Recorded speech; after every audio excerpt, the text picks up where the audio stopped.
You ain't bout it, you ain't bout it, you ain't kick on the mic. You ain't bout it, you ain't bout it, you ain't kick on the mic. You can go and subscribe, cause I be on it right. You ain't bout it, you ain't bout it, you ain't kick on the mic. Bears fans, it's definitely true what they say. Football is definitely a game of inches. Hey, what's going on, guys? Thank you so much for joining me for another episode of Keek on the Mic, the podcast all about the Chicago Bears. Before we dissect the 20-17 loss to the Cleveland Browns, where the Bears had a 10-point lead going into the fourth quarter, I want to share with you guys this very special message. Check this out, Bears fans. Bears fans, I'm very excited to share this amazing book series with you, the Hawaiian State series, with the amazing goal to get kids to read a little bit more. With this series, you have 3 amazing books to read: Hawaiian State, Hawaiian Legacy, and Hawaiian Legend. This amazing series is a historical fiction based on the premise Hawaii remains independent but allies with America. And Bears fans, with the upcoming days off, it would be a perfect timing to keep the kids occupied and off their phones by reading a really good book. These books are truly amazing. Not only can they be enjoyed by all ages, but if teachers or parents buy a class set as a donation, they can actually contact the author of this book for free lessons. Bears fans, this is a great opportunity to buy a really good book series and to support a really good goal. And hey, after you're done reading this great series, go ahead and donate it to a local school or library to make sure everyone is able to get the opportunity to read this amazing series. The links for all 3 of these books will be in the description of this video. Trust me, Bears fans, you will not be disappointed. And as always to you guys, bear down. All right, Bears fans, I don't even know where to start with this football game. Just very disappointing. Once again, up 17-7 going into the fourth quarter. A game where the Chicago Bears defense once again played lights out, giving us turnover after turnover. And don't get me wrong, they had their fair share where they gave up some explosive plays, but overall, the Chicago Bears defense did enough to allow the Chicago Bears to win this football game. But once again, yet another huge letdown loss where we blew a 10-point lead going into the fourth quarter. And it's just inexcusable at this point. You look at some games where the Bears could have easily won. The outcome could have been differently. But the key to this football team this season has been finishing. That has been a struggle for the Chicago Bears this season, is finishing. So let's go ahead and talk about the Chicago Bears defense first and foremost, because they were absolutely electric. Once again, multiple sacks, especially for Montez Sweat. I believe he had 2.5, 3 sacks. Tyreek Stevenson had an interception. Eddie Jackson had an interception. I believe Jalen Johnson had an interception as well.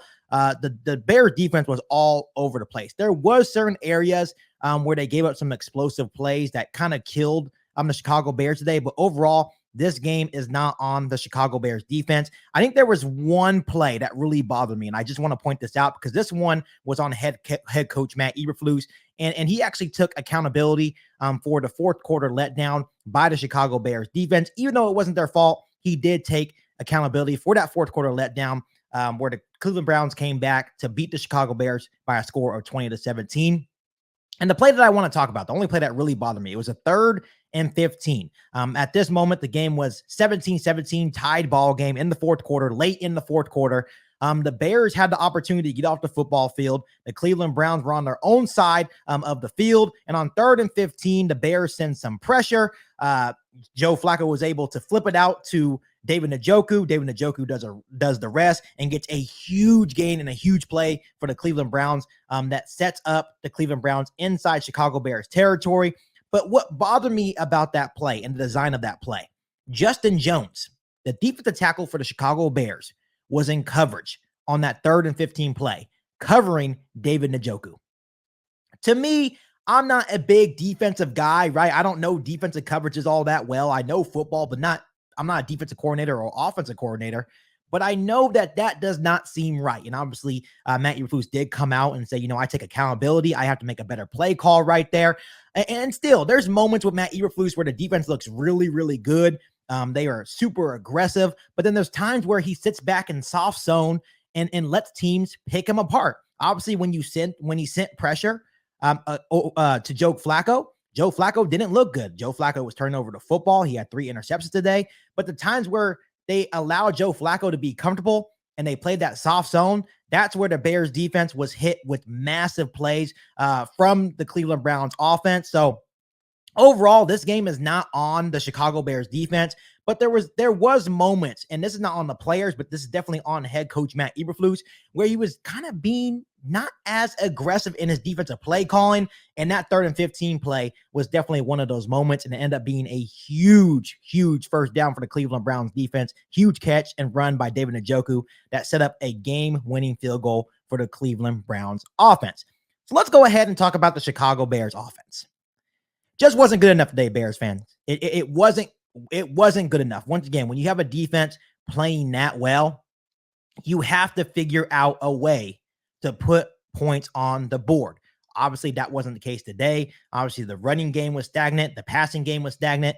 No one on the Chicago Bears offense played particularly well today. Starting off with the Chicago Bears offensive line, they were dealt with a tough task to block this very good Cleveland Browns defensive line. And the Cleveland Browns defensive line did whatever they wanted. They got consistent pressure on Justin Fields. Justin Fields was never really comfortable in this football game. Obviously, kudos to Justin Fields to be able, on that 3rd and goal, where we did score some points on the offensive side of the football, to be able to get away from Myles Garrett, roll out to his left, flip his hips, and throw an absolute dart to tight end Cole Kmet. That was a very good play by Justin Fields. But other than that, Cleveland Browns defense is the real deal. They are one of the best defenses in the National Football League for a reason, and they showed that today. I knew going into this game that it was going to be a tough test, and it was exactly that. They stifled the Chicago Bears offense, and the Chicago Bears offense wasn't able to find a rhythm. But here we go. Before I talk and give my opinion about quarterback Justin Fields, there's a couple of plays they left on that football field today, because the Chicago Bears offense definitely left a lot of plays in that loss to the Cleveland Browns. Let's start off with Robert Tonyan in one of the very first series, on the very first drives for the Chicago Bears offense. Justin Fields rolls out and throws an absolute dime to Robert Tonyan, and Robert Tonyan flats out drops it. To me, that is a easy touchdown for Robert Tonyan. If he catches it, it changes the whole dynamic of the football game, and he just flats out drops the ball. It was unbelievable for me. It took me a long time to calm down on my live stream. You just cannot make that mistake. It was an absolute dot from quarterback Justin Fields, and Robert Tonyan just flat out dropped the ball. But it was definitely a big play early on in this football game. Another play that really caught my attention, Bears fans, was on that 4th and 1 where Justin Fields did an RPO and he rolled out to his right and he got tackled by a shoelace. A lot of people are saying, oh, what a good play by the Cleveland Browns defense. What I see is a missed block by Darnell Mooney. If you rewind the tape, you clearly see that the guy gets right past Darnell Mooney and was able to make a shoelace tackle on Justin Fields. If you rewatch the tape, if Darnell Mooney makes that simple block on 4th and 1, just enough for Justin Fields to really hit that edge, Justin Fields had nothing but green grass. Justin Fields had one blocker in front of him, and there was only one guy to beat from the Cleveland Browns defense. Justin Fields would have made something happen in that situation. I'm not saying Justin Fields would have scored a touchdown, but Justin Fields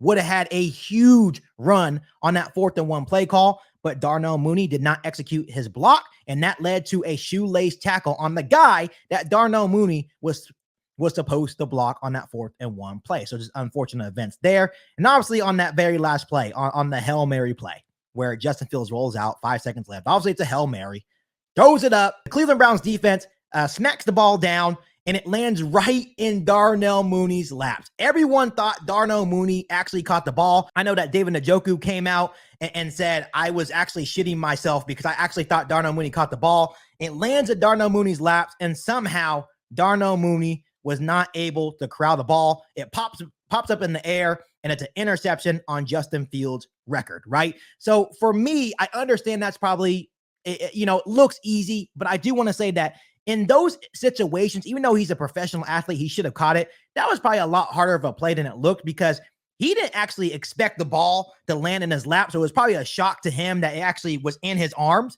But if he just corrals the ball, the Chicago Bears win the football game. They escape with a miraculous walk-off win against the Cleveland Browns. And we're not even talking about this. But in that situation, it's just unfortunate. There was just a lot of plays left on the football field by the Chicago Bears offense. And that's what I'm saying. This is definitely a game of inches, and it was a game of inches in this loss to the Cleveland Browns because there's just a lot of plays that the Chicago Bears offense left on that field today. So when we're moving on and we're just looking at quarterback Justin Fields, obviously the stats indicate it wasn't his best game, right? 19 for 40. So that's less of 50% completion percentage in this game. So 19 for 40, 160 passing yards, 1 touchdown, and 2 interceptions. First of all, let's talk about those 2 interceptions. We just talked about one where Darnell Mooney should have caught the ball in the end zone. It pops up in the air. It's a Hail Mary. It's interception. It is what it is. That first interception at the end of the half where Matt Eberflus said the reason why they didn't take the field goal because it was too far, the conditions were too windy, wet, whatever. That was also a Hail Mary, and that ball wasn't actually picked off, right? That ball hit the ground, and Justin Fields was also actually hit late by Cedarius Smith on that play as well, but it is what it is. That ball hit the ground, so that technically was an interception. So yes, technically Justin Fields has 1 interception in today's loss against the Cleveland Browns, but technically when you really think about it, Justin Fields could have easily had 0 interceptions in today's game against the Cleveland Browns, and if Robert Tonyan actually catches that ball and it turns into a touchdown, Justin Fields could have easily had 2 passing touchdowns. But once again, shoulda, woulda, coulda. It was a game of inches. Things didn't go our way. It is what it is. So once again, 19 for 40 for quarterback Justin Fields, 160 yards, 1 passing touchdown, and 2 interceptions. And I already know what a lot of people are thinking. Get rid of quarterback Justin Fields. All the people that are out on Justin Fields sucks. Justin Fields is a bum. Justin Fields is a bust. Justin Fields is this. Justin Fields is that. But I want to bring something up to you because, yes, Justin Fields did not play his best football, but we have to remember who we were facing. The Cleveland Browns have the number 1 defense in the National Football League. And if they're not number 1, they are damn close to the number 1 defense in the National Football League. And I want to remind you that the Cleveland Browns defense has been doing this to opposing offenses all season long. And I want to bring up a notable team that they did it against. They did it against the San Francisco 49ers a couple of weeks ago. Obviously, when you look at Brock Purdy, he's in the MVP conversation. Brock Purdy has been playing lights out. Obviously, Brock Purdy has all those weapons around him. And guess what? The Cleveland Browns defense, the number 1 or number 2 defense in the National Football League. Guess what they did to Brock Purdy and the San Francisco 49ers that have way more weapons, a better offensive line than the Chicago Bears. Brock Purdy in that game went 12 for 27, 125 passing yards, 1 touchdown, 1 interception, and he was also sacked 3 times. So the people that are calling Justin Fields a bum, for the people that are saying Justin Fields sucks, for the people that are saying Justin Fields is this and Justin Fields is that, the one word I have for you guys is relax. The Cleveland Browns defense has been doing this all season long. That Cleveland Browns defense is legit. And obviously, if you actually watched the Chicago Bears game today, you would realize, no, Justin Fields was not perfect. No, I'm not making excuses for the way that Justin Fields played. But the truth be told, that Cleveland Browns defensive line absolutely dominated the Chicago Bears offensive line. Off the edge, on the interior, it did not matter. The Chicago Bears were unable to run the football. And guess what? When you're unable to run the football, it makes it real tough to throw the football. Because when you're able to stop the run, that means you're able to peel your ears back and go after the quarterback. And that's exactly what the Cleveland Browns defense did. So we have to give the Cleveland Browns defense a whole lot of credit because, once again, they are one of the best units in the National Football League. Once again, I'm not making excuses for Justin Fields, but they did it against a very good San Francisco 49ers team. A very good San Francisco 49ers team with Christian McCaffrey, George Kittle, Brandon Ayuk, Deebo Samuel, with to me, a better offensive line than the Chicago Bears have. And once again, we are in NFL. The Bears should have been more prepared, but it's really hard to prepare for Myles Garrett. It's really hard to prepare for Cedarius Smith. That Cleveland Browns defense is absolutely ridiculous, and they proved why they are one of the best in the National Football League. But I wanted to bring up an example because they did the exact same thing to Brock Purdy and the San Francisco 49ers. So relax. The Chicago Bears offense had a bad game. In terms of stats, Justin Fields had a bad game. But relax. That does not make Justin Fields a bum. That does not make Justin Fields trash. That does not make Justin Fields this. It does not make Justin Fields that. It just means that the Cleveland Browns defense is really good, and they gave it to the Chicago Bears offense today. That's all that means. So let's say the offense comes out next week against a winnable Arizona Cardinals defense. And let's say they come out the following week against a winnable, Atlanta Falcons defense, and they show the same thing. Then yeah, maybe we can start talking, right? But against the Cleveland Browns defense, we all knew that this was going to be a tough test. And I understand a lot of you guys are just out on quarterback Justin Fields, and that's totally okay, and that's your opinion. But I just want to remind you guys that the Cleveland Browns defense has been doing this all season long. Before I let you guys go, I do want to show you guys a little bit something, because I think this is very interesting moving forward, with the whole Justin Fields talk, if we should keep him, if we should let him go. You have to understand that the Chicago Bears locker room, they absolutely love quarterback Justin Fields. They love quarterback Justin Fields. They love what he brings to the table. They love him as a teammate. They love him as a player. And DJ Moore, especially this week, has been very vocal about the situation surrounding Justin Fields. The Chicago media has asked him a lot about the situation regarding Justin Fields. And they asked him again after this game, after the loss against the Cleveland Browns. And this is exactly what DJ Moore had to say. Check this out, Bears fans. Well, I don't know. Y'all asked me that, last week? Somebody asked me that last week. I'm still like, bro, where are y'all seeing this? Like, what makes him not the quarterback for the Chicago Bears right now? I get y'all got everybody coming out. It's like two of them? I don't think they better than Justin, so they cool. Isn't that interesting, Bears fans? And obviously, DJ Moore is not the GM. He can't sit here and tell Ryan Poles what to do with Justin Fields or what to do with the number 1 overall pick, right? He doesn't have that much power. But let me tell you something. If Ryan Poles decides to get rid of Justin Fields and draft another quarterback, I really feel that that's going to cause a dent within the Chicago Bears locker room. DJ Moore is the number 1 wide receiver. He was traded to the Chicago Bears to play with quarterback Justin Fields. Obviously, DJ Moore is on track to have one of the best seasons he has ever had in the National Football League, thanks to quarterback Justin Fields. Obviously, their connection, the chemistry is top notch at the moment. So, of course, DJ Moore is all in on quarterback Justin Fields. So, my message to Ryan Poles, whatever you do, I am a Bears fan. I will support any decision that you make, but be careful what you do, because if you do decide to get rid of quarterback Justin Fields, I think that's going to cause a rift with not only DJ Moore, but I think that's also going to cause a rift within the Chicago Bears locker room, because once again, Justin Fields is very respected within the Chicago Bears locker room. Everyone understands that Justin Fields is not the problem. Justin Fields is not the problem. DJ Moore just said it. To me, we should take note of that. Once again, DJ Moore can't tell Ryan Poles what to do, but he can say, you know what? Get rid of Justin Fields if you want to. I don't want to play for this football team. Go ahead and trade me. DJ Moore has played with so many different quarterbacks in the National Football League. I don't think he wants to play with another one.